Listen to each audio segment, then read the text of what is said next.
Sagt ihr noch was? Hey everybody, and welcome to Highlights of FMX 1994 to 2020. Thank you for joining us today. My name is Vanessa Steinmann, and I'm one of the program managers of FMX. As you all know, FMX 2020 had to be cancelled. But to stay in touch with you, our community, until we can meet again in real life, we established a highlight series where we present outstanding speakers of FMX history. Today, in episode 6, we have not only one, but two of our dear friends and community darlings join us for a conversation among absolute VFX experts / geeks. We're stoked that we could bring these two together. One is the founder, owner, and exec VFX producer at Rise. He is Florian Gellinger. Let's take a look at some eye candy from his company.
Nice.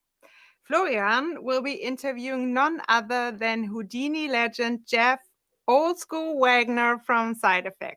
And just one last thing to our audience, your mics are muted to avoid background noise, but those of you watching in the interactive room can use the chat function for comments and questions. We will collect them, and Flo and Jeff will get back to them later in the interview. And now I'll pass over to Florian, who's in Berlin, and Jeff, who's somewhere in the Canadian countryside. Take it away, guys. Hey, everyone. Glad to be here. Thanks for having us on this wonderful platform, since everyone's quite limited in where they can go and what they do. So this session is about pretty much like the past, the present, and the future of visual effects and the software that drives this industry.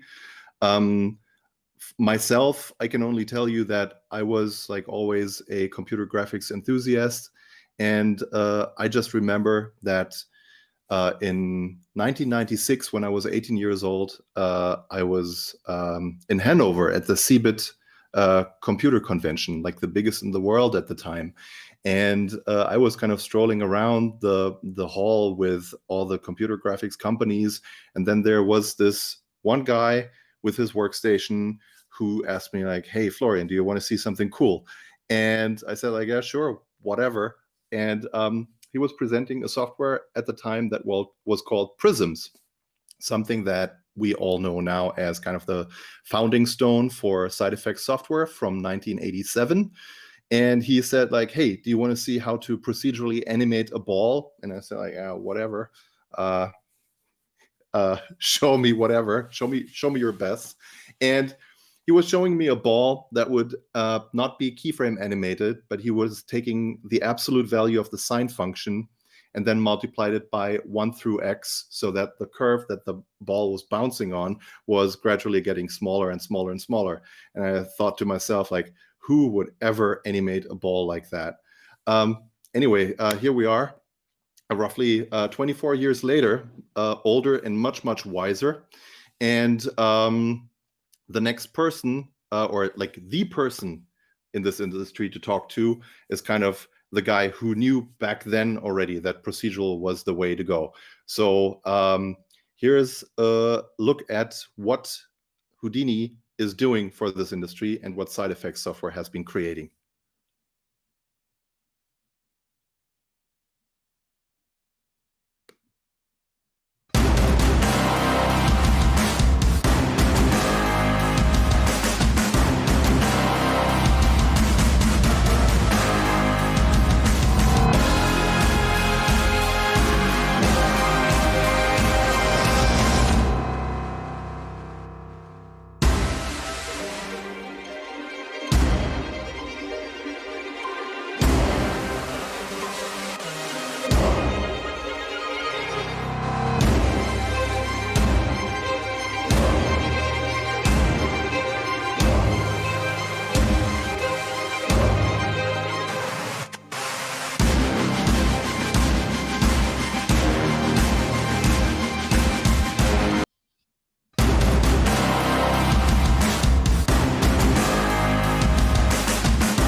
And here he is, the one and only, the guy who knows procedural graphics tools better than probably anyone on the planet, Jeff Wagner. So good to see you, Jeff. How are you? Wonderful to see you, Florian. Before we get started, I just wanted to thank FMX for 25 years of great experiences and great memories. The 25th anniversary, too bad we couldn't meet in Stuttgart yet again. That's always a highlight. And I still remember that CeBIT show. It was crazy. I was used to SIGGRAPH, into the industry just in 1994, and then being hit with CeBIT where you could drink and smoke. It was just unbelievable. Great times in the past, for sure. Absolutely. I mean, our part of the industry is much, much bigger now, certainly. Like there are so many more people involved. But let's since we just started talking about the past, like what do you think, like what has been like the biggest change in the industry since like the mid 90s, like what the time that kind of we remember CeBIT? Like there was certainly like Prisms was running on SGI workstations, and then there was the switch to Intel, right? So that was probably like a big leap forward.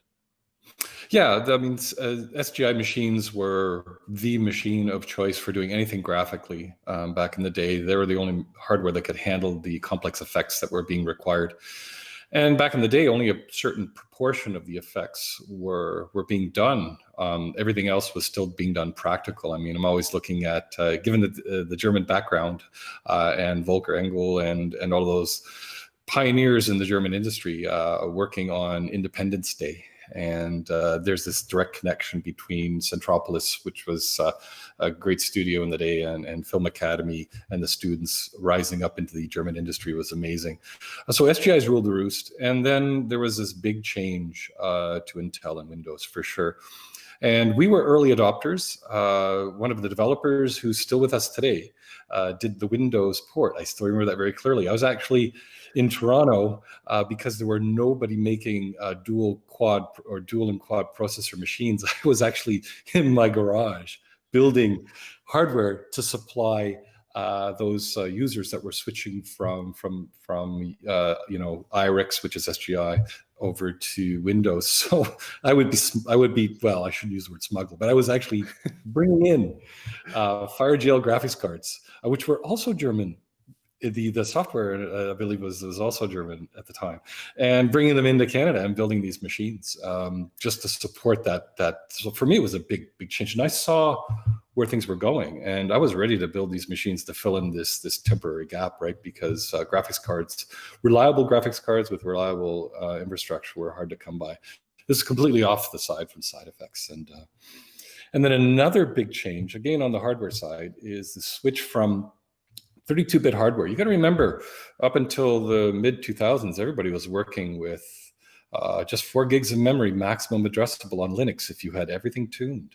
And we had Houdini then, and we weren't capable of, we were filling up memory quicker than we could actually grow. So it was very balanced. So going 64-bit was a huge release, because it now allowed us to grab as much memory as we could, and that's when Houdini really started to be able to process a ton of data. How big was SideFX at the time? Like how many people were you in total, like development plus obviously like the gang going to the trade shows and so on? Yeah, when I joined, we were about 14 to 16 employees. I think the dev team was about 8 to 10 people.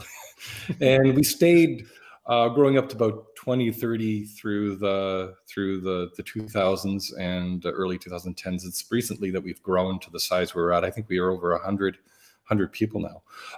Majority of them are still developers. And actually the original developers are still, the majority of the original developers that wrote all the base code are still there. It's wonderful going to these weekly meetings we have internally, and every week it seems we have another person celebrating a 5, 10, 15, 20-year anniversary.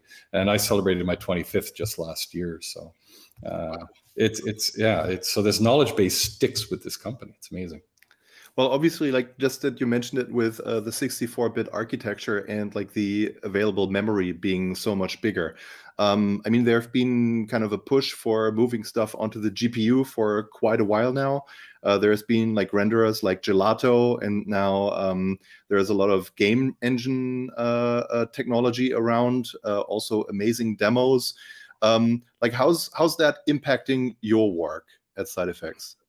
Well, it impacts us greatly. I believe we were early adopters of supporting GPUs as well. First on the, I remember Prisms back in the day, it was basically just a thin veil on top of IRIX, which is, or GL at the time, what it was called, and then finally called OpenGL. And today, we've re-architected Houdini, various different parts of the architecture over the last dozen years to take advantage of all of these hardware changes. Addressing multiple processors first of all, and now the move on to the GPU as well. We're trying to stay as agnostic as possible. Developing on not using CUDA, but using OpenCL and OpenSL and or OpenCL, I'm sorry. So we actually have this CPU fallback, which is fantastic because, as we know, if you can't go big, you got to go home. And a lot of these shots, great for using the GPU to get really fast feedback. But at the end of the day, you need that CPU fallback. So we're always cognizant of, or we're always thinking about how users are going to be using the software and ultimately how it's going to scale. And then there is like with these large data sets that we're now able to handle and manipulate into whatever we want it to be. With the memory available and also the graphic boards being able to display it in our viewport while we kind of assemble our scenes and so on, and certain proxy technology running in the background. I guess like one of the biggest pushes in the last years has been like the move towards USD. I mean, it's not, maybe it's still in its infancy, but it's getting adopted everywhere more and more. Do you want to tell us a bit about like how that has impacted your work at SideFX?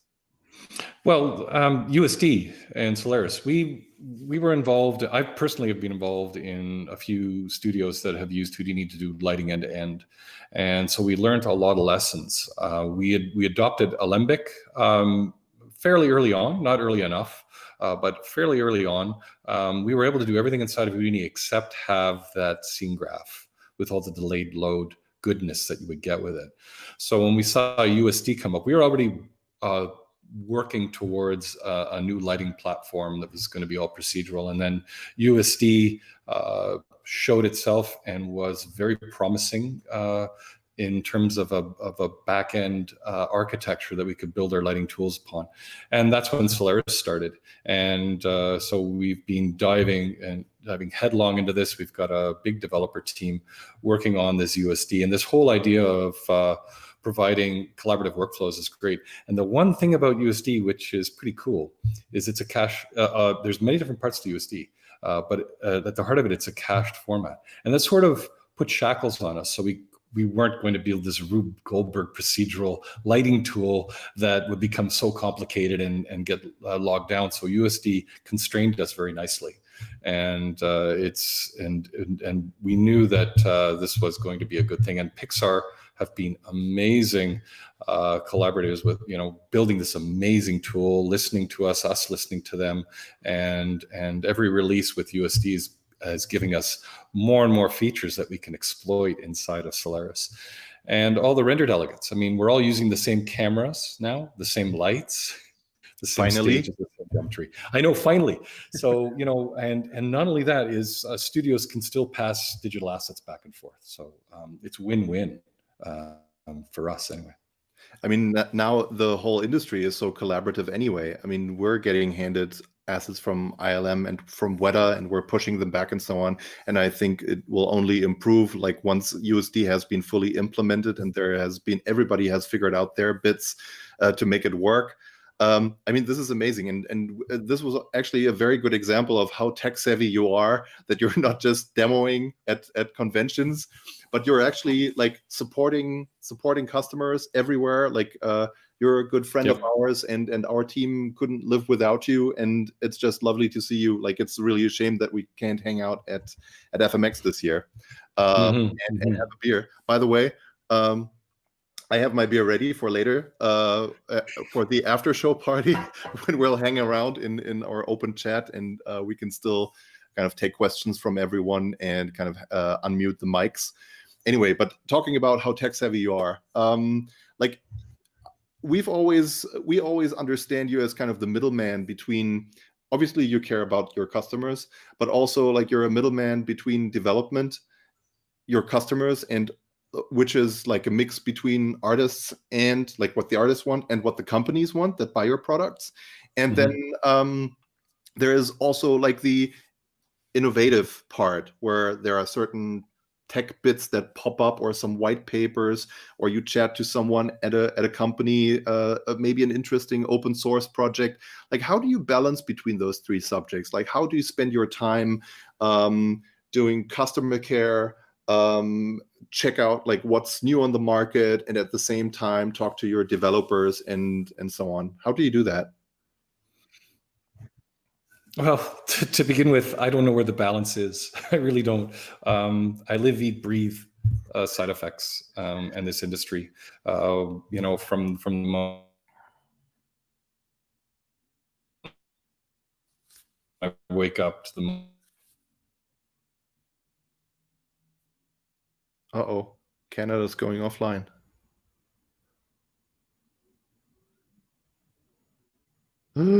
But Jeff is reconnecting. That's always. Oh, and that's also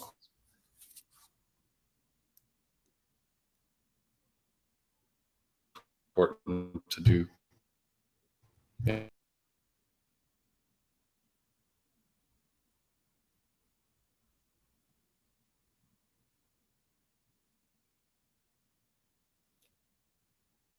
You, I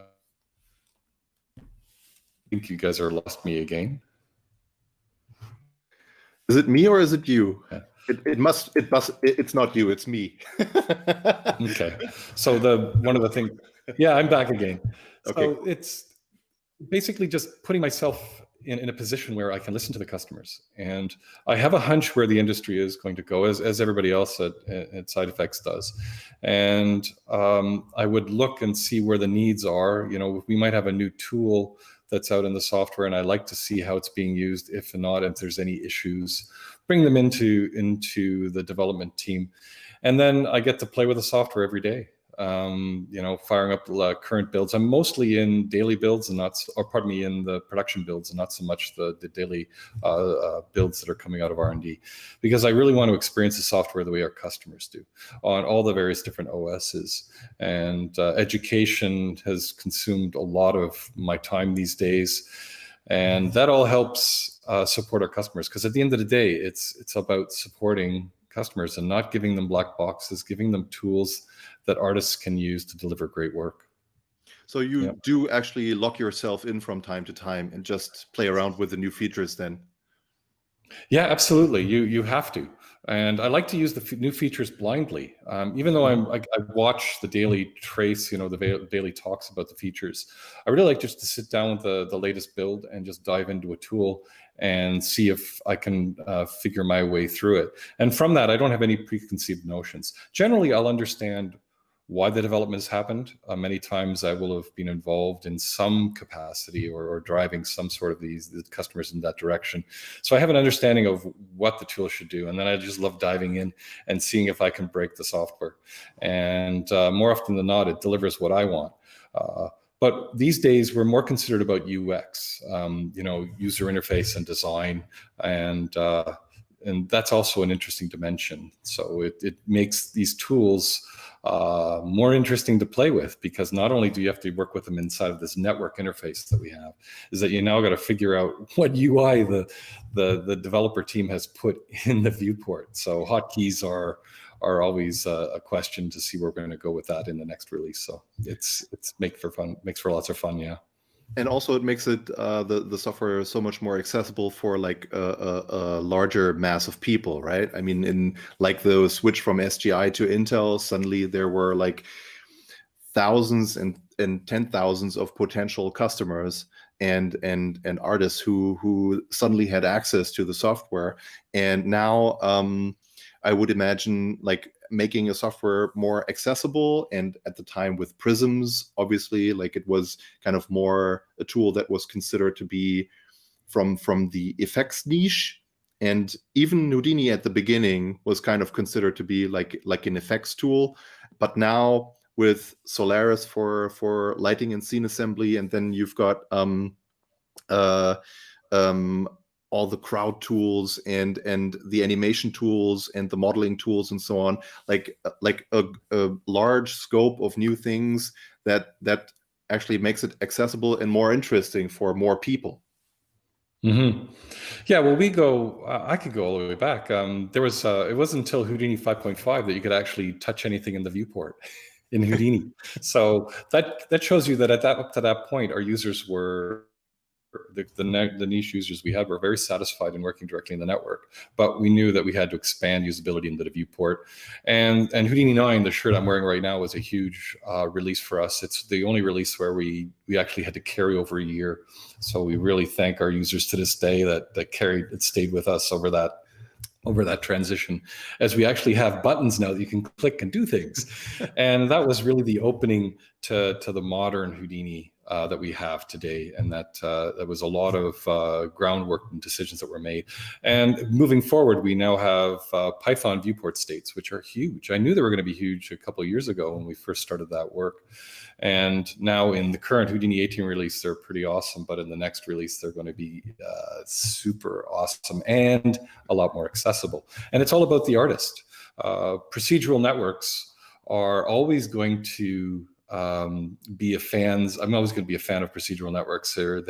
They just basically like Lego blocks, and you put together and you can build really cool stuff. You don't have to worry about attributes. You don't have to worry about any other crazy things that you would have to, like in a VOP network, for instance. So it makes it a very elegant plug and play environment for artists. The only things that we need to address now are the usability aspects, the viewport, and performance. Let's face it, the number one usability feature you can build into software is always performance. Yeah. Well, I can just tell you from my experience at Rise, like it was like a long time ago. I think it was in 2010 when we worked on the first Captain America film, and Marvel asked us to disintegrate those Nazi soldiers with those bluish death rays. And we tried that in the software that we were using at the time with cloth and particles and fluids and so on. But it was, let's say, it was quite an experience, and we turned it around, and it looked okay. But then one of our effects guys, who you know really well, and who's now kind of developing our Houdini pipeline and is heavily involved into rolling out USD here, said like he wants to get his hands on Houdini. And then we tried it in 2012 on Cloud Atlas. And while we were rendering all the hard surface stuff in Mental Ray at the time, there was this one shot of the Volkswagen Beetle with Halle Berry that was sinking in the murky San Francisco Bay. And we just wanted to avoid, we weren't using Deep at the time, and we wanted to avoid having to clean up holdouts with different sorts of anti-aliasing and different amounts of motion blur to get different renderings from different renderers together. So we said like, hey, let's try and get this beetle shaded in Mantra, and let's do the entire shot, including the murky water and the fluid and particle sims around it and so on. Let's do this entire thing in Mantra and see how that goes. And it went really, really well. And that was like, I think we just did 1 or 2 shots on the entire show in Houdini, which led us to switching our entire pipeline to rendering with Mantra and Houdini for The Man from U.N.C.L.E., the Guy Ritchie film, which kind of also was at the time when you guys implemented the delayed load, and we were able to just unpack scenes of 2,000 Berlin city buildings with little rooftop tiles from libraries with different sorts of disintegration, and we kind of assembled this whole thing and thought like, well, this went much better than expected, and this is kind of where we're why we're still sticking around, and like we're just so eager to see like where this where this is going. Like this has been one hell of a ride since I think that was 2015, I think, Man from Uncle. So yeah, 5 years in, we're still like, we're running the entire company on Houdini. Everything that we render goes through Mantra, and we're just putting a lot of effort into getting USD running in the very, very near future. So looking back at the effects bits, like what effects part of Houdini for effects artists or effects TDs is currently getting the most attention in development? What would you say? I think that pretty much every solver is getting lots of attention inside of Houdini. I think the only solver that is sort of being good from the get-go is the particle side. And it's also probably the last one that really hasn't seen a nice port over to the geometry context, to SOPs. We're constantly working on flip fluids, but a lot of the interest in development right now is always around real-time performance on our fluid solvers, for instance, with Pyro, trying to get it as fast as possible and looking at all the options that are available to us as they present themselves as we move forward. Pyro's getting a lot of look at, obviously Vellum. Vellum, it's in its third release now, and it's gotten a lot of production improvements for Houdini 18, so that it can actually stand on its own in a pipeline. And character effects work, as we see, I was starting to see already 3 years ago, I just saw an inkling of effects departments having to deal with character agents. And up until then, pipelines were quite segmented. And I said, oh boy, we better get ready and make sure that, all customers were telling us that we need to make sure that we get the character effects stuff going as well. So we poured a lot of effort into that. And it's showing quite well now, where Vellum is opening up character effects to more and more studios.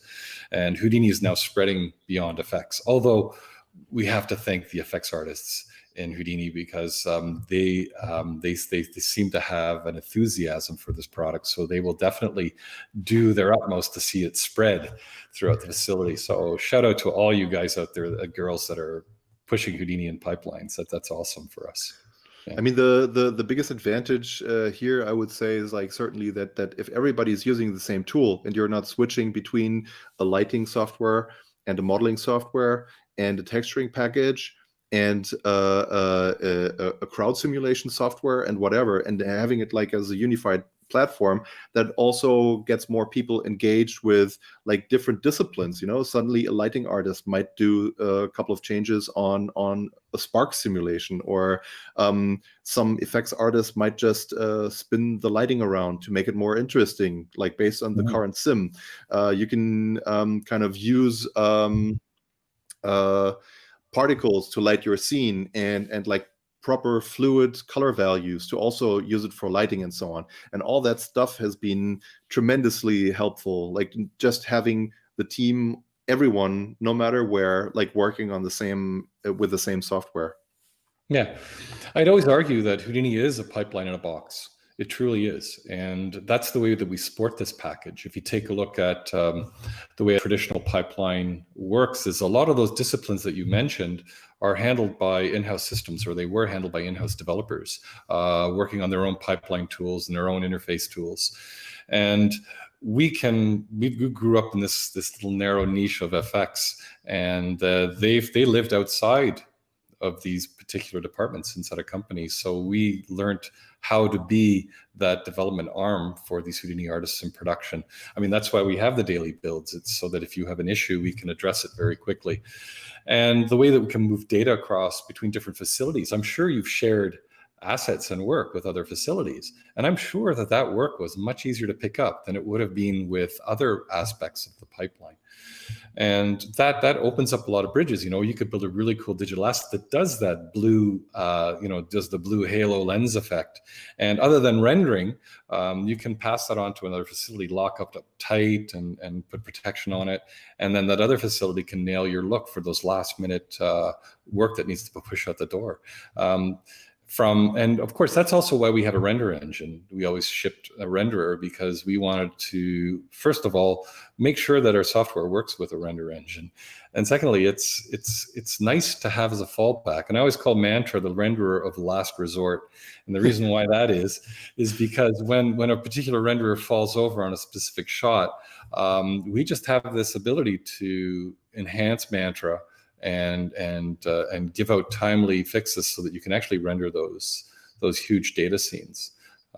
But Mantra, it has some architectural limitations. I think the one is having to call Vex on every single raycast. Every single ray hit, it evaluates Vex. And I think that's the one thing that Karma, which is the new render engine, which is the USD scene description renderer, it no longer does Vex evaluation on ray hit. It does Vex evaluation on preload. So now we can get at the same performance levels that other renderers have been able to enjoy. And now it's just balance, right? Making sure that the features are all there. Yeah. What's kind of your take on game development tools? Like, what's your plans there? Like improving all the different tools in Houdini, for certainly for VFX, that all is out of the question. But kind of, are there any specific tools that you are currently working on for game developers? Absolutely. We've actually we formed a games team several years ago, and we have 2, 3, 4 amazing people on that team building tools specifically for games. But before then, there was this talk of next gen about 7, 8 years ago, and games up until then, they could comfortably build all the geometry they needed for the platforms that were shipping. But next gen 7, 8 years ago was, they had to fill up not just a couple CD-ROMs or DVD-ROM, they had to fill up much more data with their game. And doing it traditionally, they just couldn't staff big enough. So that was a little opening for us to start to see about getting procedural systems inside of games. We had a couple customers with a couple small teams that decided, hey, let's give this thing a whirl, and using us to do procedural generation of assets, small bits here and there. And we learned a tremendous amount about games. And since then, we've added a tremendous amount of talent on the team. We have now labs. The games team has actually progressed onto labs because they're building tools that cross over all disciplines, as film learns from game and games learn from film.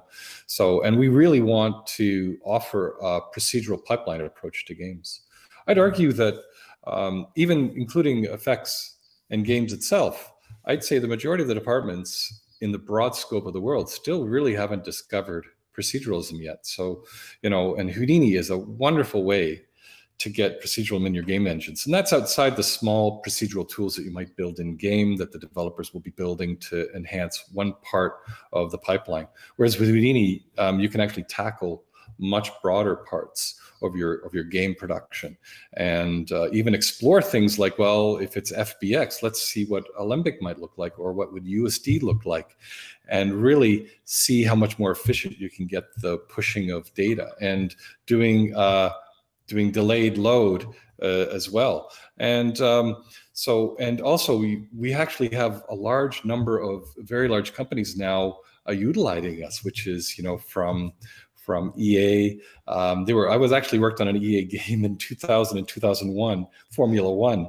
Woo! And it was in 2001, I think EA actually won Racing Game of the Year. And that was a fantastic engine they had developed, and it was using Houdini with NURBS to build a lot of the procedural assets. And Maya, of course, was building a ton of this stuff. And of course, Ubisoft, Rockstar, Naughty Dog. So we're finding that this need for procedural tools is opening up doors for us, and the games team is helping build that language, build these bridge tools. And the more we expand in there, hopefully more artists will actually use Houdini Core and Houdini FX work as well. It's exciting times for us, working on this procedural pipeline. And everything from photogrammetry right on through to even looking at early looks where we're curious, what would this technology look like if it were actually a lot closer to the engine, right? So we're looking at all that stuff right now. Yeah. So you already mentioned something also running on the GPU, like generally Pyro, obviously, and then um, potentially there is something coming like an extended support for Flip. Maybe could you imagine in the near future doing like base simulations for water? And what are kind of the memory limitations? Because I mean, water simulations are kind of quite heavy in their memory demands. Like, what's your take on potentially pushing more of that, like just to be able to finesse the speed and general appeal and motion potentially in real time before you then do the final computations using like the CPU and a hefty amount of RAM? Well, I think the one approach that we're taking is sparsivity, looking at how we can provide sparseness in some of parts of our solver. You mentioned Flip, and absolutely, if you work with a full container full of particles and having to carry around all of the volumetric data that goes with that, it gets to be pretty heavy. So sparsivity in the pressure projection computation has been a huge help for us. So minimizing what you need to compute and what you don't have to compute. And if it's tricky, right?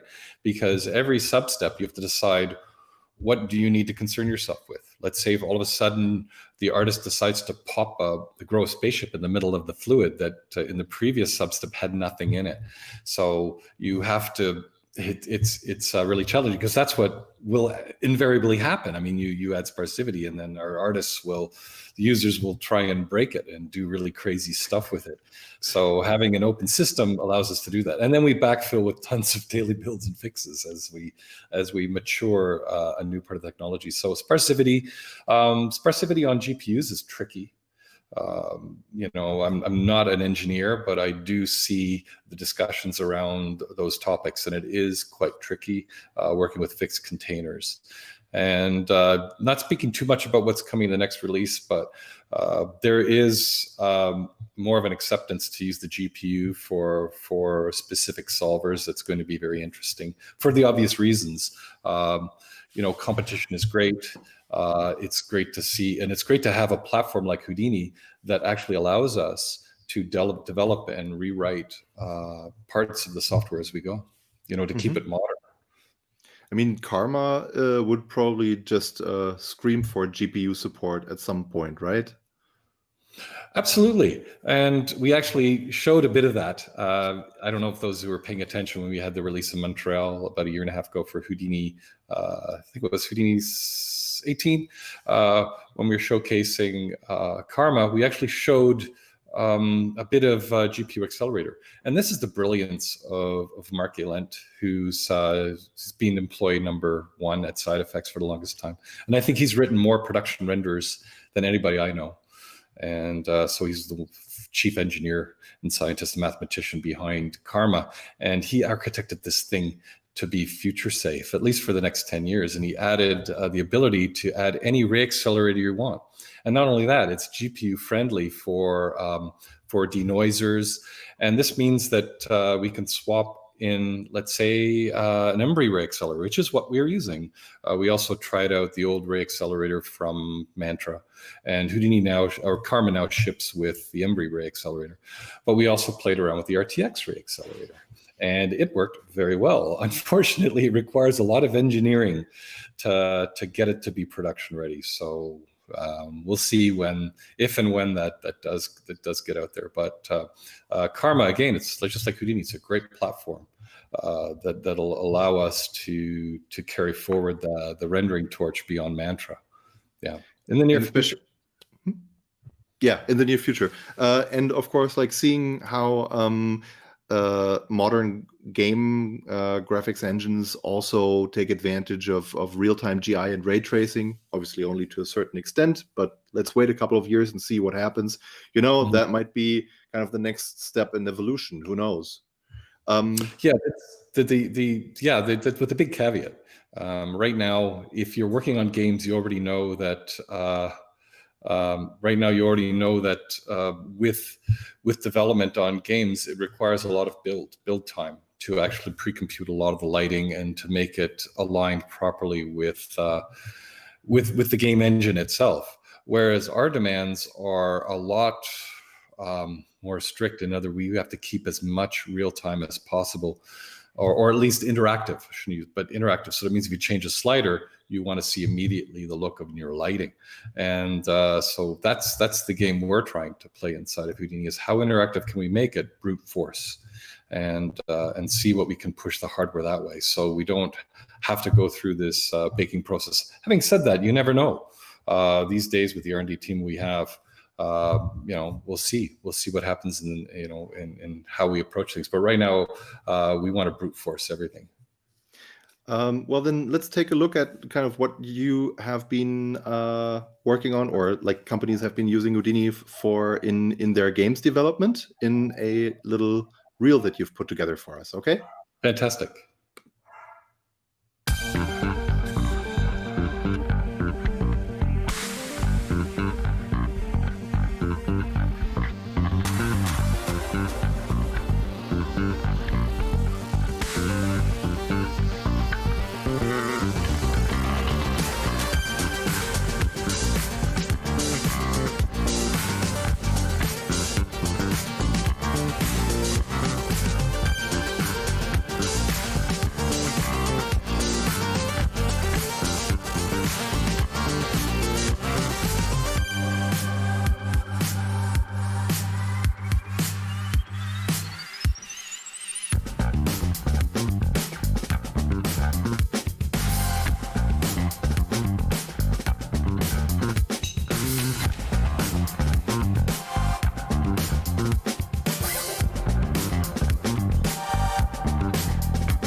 All right. Well, great work. Also, happy birthday to Sega. I think they turned 60 just a couple of days ago. Not bad for a computer game company. Um, so I actually wanted to show some stuff from our Hellboy reel, but I'll just skip that because I think we're slowly running out of time. The only thing that I wanted to say is like there have been a couple of occasions where we were using the game dev tools or the baking tools in Houdini in Mantra, like to our advantage. On Hellboy, for example, we had roughly 240 shots within like a fully digital set of the St. Paul's Cathedral, and we needed to deliver the show in 4K within, I think, that sequence in 6 weeks.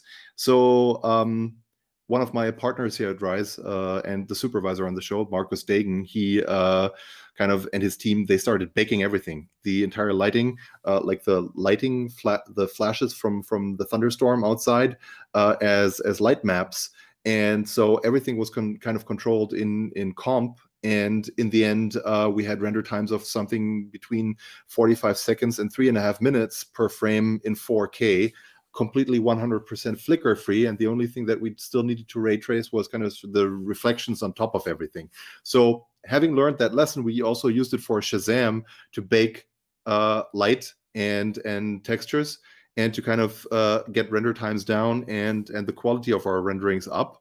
So like seeing all this stuff and all the baking tools and all the game tools now with these huge LED screens being set up everywhere to shoot movies, especially within this like Corona or COVID-19 crisis, to keep the film team small and so on. What do you think, like talking about the future, like what's the future of this industry? Is this kind of where it's all going, that we're moving everything towards real-time GI, real-time ray tracing, and as long as we can't afford it, like baking stuff to get it into a relatively compact shape for graphic boards to kind of be able to handle it, and then also having a heavy influence on physical production?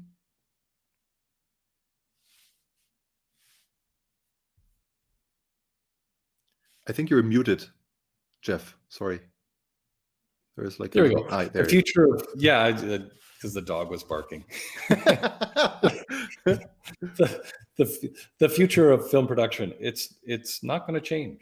It's always a director who has a vision. They have a great story, hopefully, and they work with their DOP to make sure that the pixels or the images gets the right color. And there's that relationship that they have with the actors. And if the actors can have an even better experience, an immersive experience, and the DOP, the director, and the actors are happy, you're going to get great cinematography. And so this idea of projecting in camera and shooting projected images in the background is the issues of sync between the projected cameras and the actual capture camera. That technology is starting to mature now, and you can get lock pretty good. And that lock, you got to remember, you're dealing with DOPs who, if they see just a bit of a fringe in the motion blur, they'll go berserk and they want to go back to film and developing again, right? So it's got to be perfect. And there's no surprise that on The Mandalorian, using virtual sets, projected sets, and you get all the reflections and solving a lot of, or at least solving those problems good enough to shoot The Mandalorian is great. And I would buy stocks and LED walls right now because they're probably going to be used everywhere else. Green screen will always have a place for now. For shooting elements that can easily be lit, delit, and then reintegrated in production. Because let's face it, you just need a can of green paint on a wall, and you got a green screen. And there's no sync issues. But it's all about the actors. No, the whole issue with the way that we have to shoot now and the protections that we need to afford everybody on set is certainly changing things a lot. And one of the great things about these LED projection walls and shooting everything in camera is the reduction in costs and the reduction in time through the production. Is basically if you've got a film studio anywhere in the world now, you have to provide your director and producer LED walls. A lot of things are going more to virtual production as well. It's not uncommon now to have an effects house or an effects house add, one of the two, Unity and Unreal's, to do, to bring that aspect to it, especially more on the series side. If you're doing a lot of work for the various different streaming services, having an in-house studio that can actually do this sort of work is really appealing to directors these days. Again, it's all about the story. It's all about the art. Let's face it, pipelines exist just so that artists can do work in a way that they can make a change, seriously. And the more procedural that becomes, plugging that again, the better off you are, because you can start changing things. And another thing I'm noticing is that, and we anticipated this, is departments now have to talk to each other.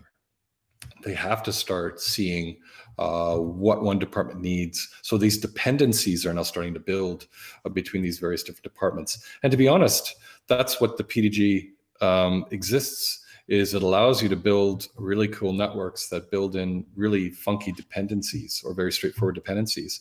So, and that's part of the PDG that I'm looking forward to seeing exploited more and more in the future, is this ability to build in department dependencies and seeing how far you can push it with other department dependencies when moving assets and making changes. Yeah. All right. Well, I think we're already at the Q&A session. So let me just ask you a couple of questions. So for example, Andreas Hykade, the FMX chair and the director of the Animation Institute, says hi to both of us. And he would like to ask you, he considers himself old school because the only machine he can professionally work with is the pencil. So what's old school about you, Jeff? What is old school about me? I was an architect for 10 years prior to, or a technologist in the industry prior to joining the effects industry. And I also slaved for 5-6 years on a drafting table. Meanwhile, at home, I always had a PC that could run AutoCAD or some other CAD software that I could play with on the side. So when the industry finally allowed you to liberate yourself from the drafting board and the slide rule, I was very early adopter of CAD applications. And right from the get-go, I just wanted to automate everything. It's just the way I am. So I started writing tons of Lisp routines, and I got frustrated with that because you started getting more and more work and you had to accelerate things more and more. And the fun left that whole industry. And then I jumped into Prisms and I saw that you could build a stack and you could copy and paste the stack and do all kinds of really cool stuff that way. So proceduralism won the day for me there. So being around, seen a lot. I actually was fortunate enough to join the industry very early on, 1993, in the winter of 1993, going into 94, working with motion capture interfaces for presentations in SIGGRAPH with Prisms to do real-time work. And it's stuff that we're still doing today. It's like nothing's changed. And the ideas that we had way back then are now becoming even more relevant today. So, and I think that's what makes me old school, is because I'm very familiar with a lot of these really old techniques, and I go all the way back to drawing by hand. Geez, don't want to go back to that, by the way. Niklas Wolf asks, thanks for the great talk. That's not a question, but anyway, thank you, Niklas. What do you think will be the next big shift in VFX and animation software? What exciting trends do you see coming? I mean, we checked a couple of those boxes already, but is there anything else you would like to add? I think it's the ability to share more and more data. And the ideas and the concepts that people bring to the table are becoming a lot more uniform. The discovery of proceduralism by old school users in other applications. They never really had who still think procedurals are a fractal and a shader, are now starting to discover how powerful this thing is. And it's not a toy, even though some of the little things we do look like toys, but it's the fact that they scale so effectively. And this power of changing, primitive attributes or primvars on the basic low-level primitive types will ripple up and create really amazing artwork. And once procedural becomes a lot more in our vocabulary, it's really going to accelerate data flows. And as other systems become more and more procedural, we'll all discover how compact it is that you can take 3 or 4 SOPs and you can generate half a terabyte of data. And, Houdini scene files, if they get more than 300, 400 megs, people start to yell at you. Whereas with other applications, you're just warming the CPU at that size. So we have a completely different take on scene and scene complexity, and everybody else starting to discover that. So I truly do think that it's the use of proceduralism as it spreads through industry, and it's going to cause departments to talk to each other, people to talk to each other, because now we've got to start building systems that anticipate the needs further on down the chain, you see, and then they have to come back again. So it's we're starting to see these conversations already start up now. Yeah. Marius asks, what role does machine learning play for Houdini, and looking at potential features, kind of taking advantage of that? Well, machine learning requires Python 3, which in our industry is still put speeds of sweat on certain people in pipelines, and ours as well. Without talking too much about the future, Python 3 will become a permanent stable in this industry next year. It has to be. And SideFX is not shying away from that whatsoever. So that opens up the door for machine learning. We already showed some early prototypes of doing terrain manipulation by using machine learning and data sets, using Houdini by several customers to train massive data sets by building procedural systems for all sorts of different workflows is already happening. So, for building complex environments, for training autonomous vehicles and things like that, it's coming greatly. And of course, there's internally every month there seems to be some really cool little thing in terms of machine learning that pops up on our internal Slack that's going, yeah, it's looking pretty cool. Yeah. So it's used for everything from automating. Imagine if you could train a machine that if I build, let's say, a same network 20 different times to get roughly the same result, and that becomes the machine. Florian, you could go, let's see what, turn on the Jeff machine, see what notes we'll put on after I put down a grid, Yeah, machine learning is not going away. Paul asks, can you tell us something about the future of Karma besides it being really cool already? Is there something we can be excited about? I think the most exciting part is seeing it mature to be a replacement for Mantra. And with the performance gains that it has, it's time to first pixel. And what I'm talking about time to first pixel, it's the time that you load in a large scene and hit render. Karma is quite exceptional at being able to read the USD data directly. We're also bumping up against USD as it starts to grow and mature on the back-end rendering side, adding things such as Husk. So the exciting thing about Karma is seeing, we've already had a bit of a GPU teaser out there.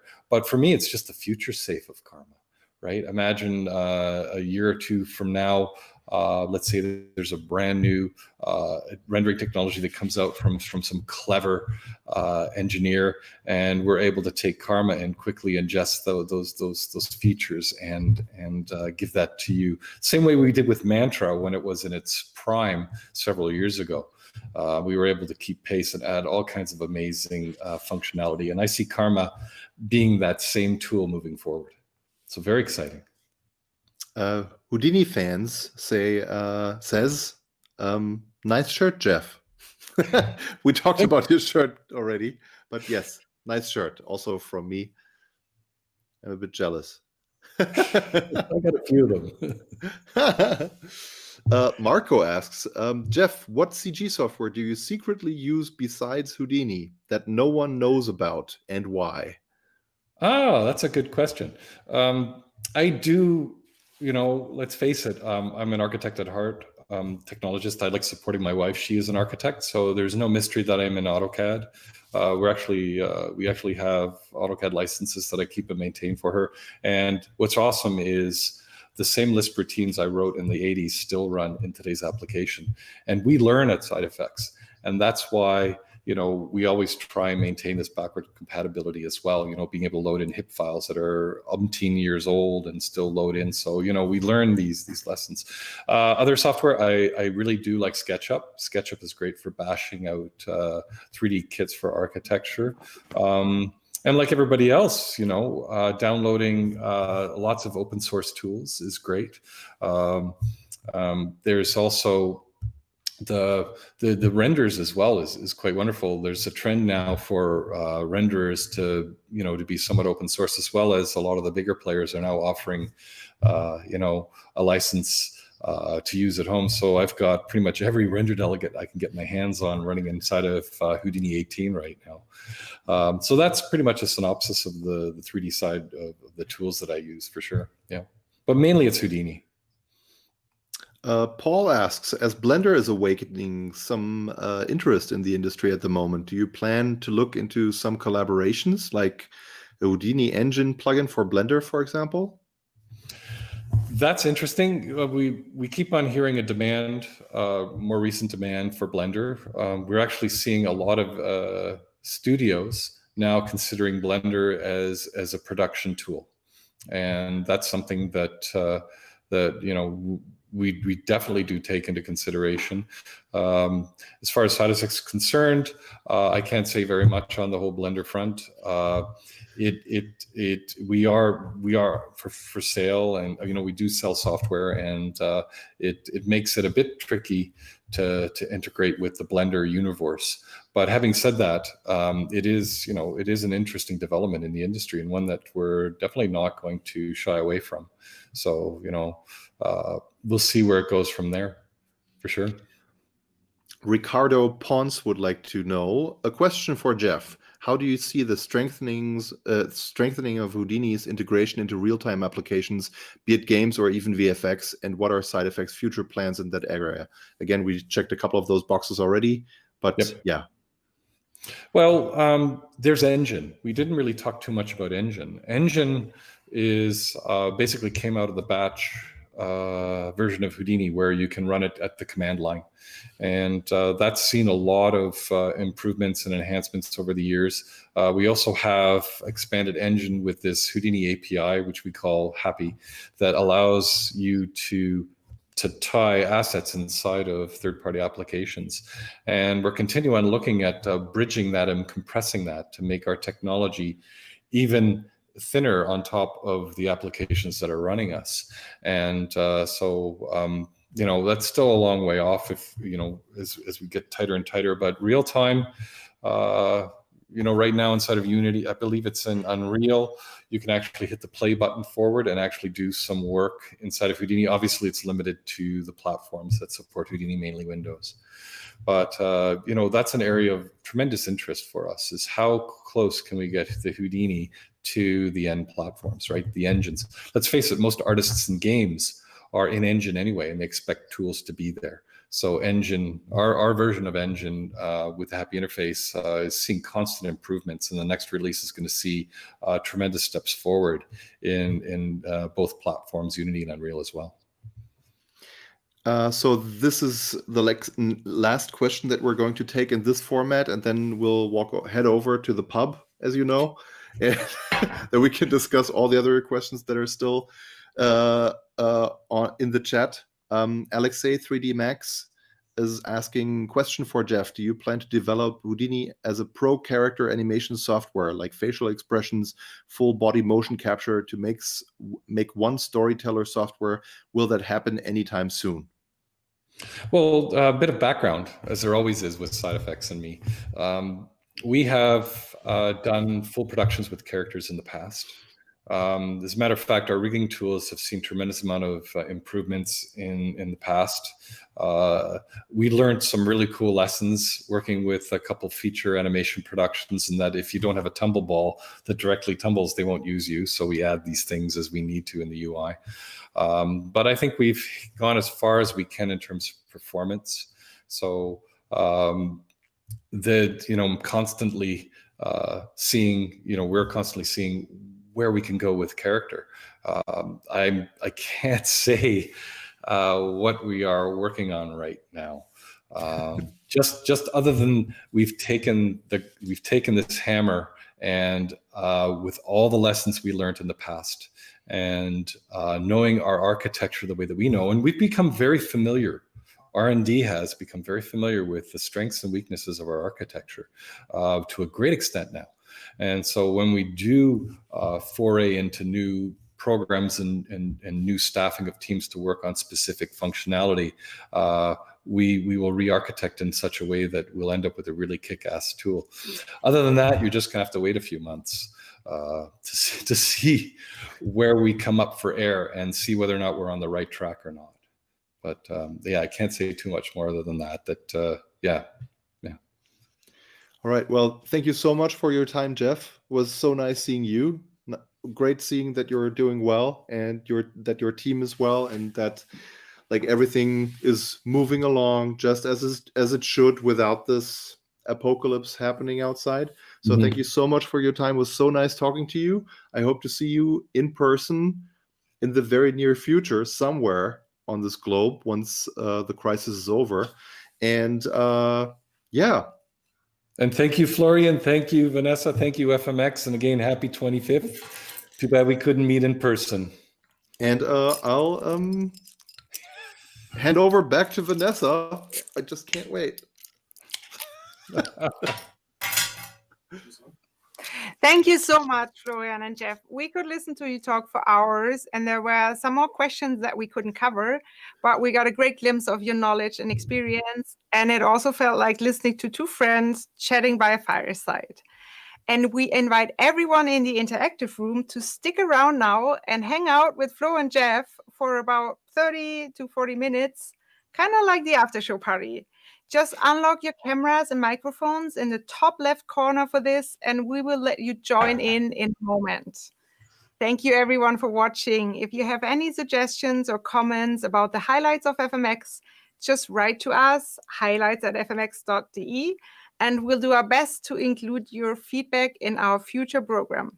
Speaking of future program, please join us again in 2 weeks' time for another great episode. Our guest will be John Canemaker. He is one of the most renowned experts in the field of history of animation and an Academy Award-winning animation filmmaker. John will talk about the evolution of personality animation, starting with Gertie the dinosaur, and he will also give his view on the legendary 9 old men at Disney, of whom he met several in person. So tune in Monday, June 22nd at 8 p.m. CET. Until then, stay healthy, stay safe, and stay sane. And stick around for our after show get-together with Flo and Jeff after the following quick review of upcoming shows. Bye.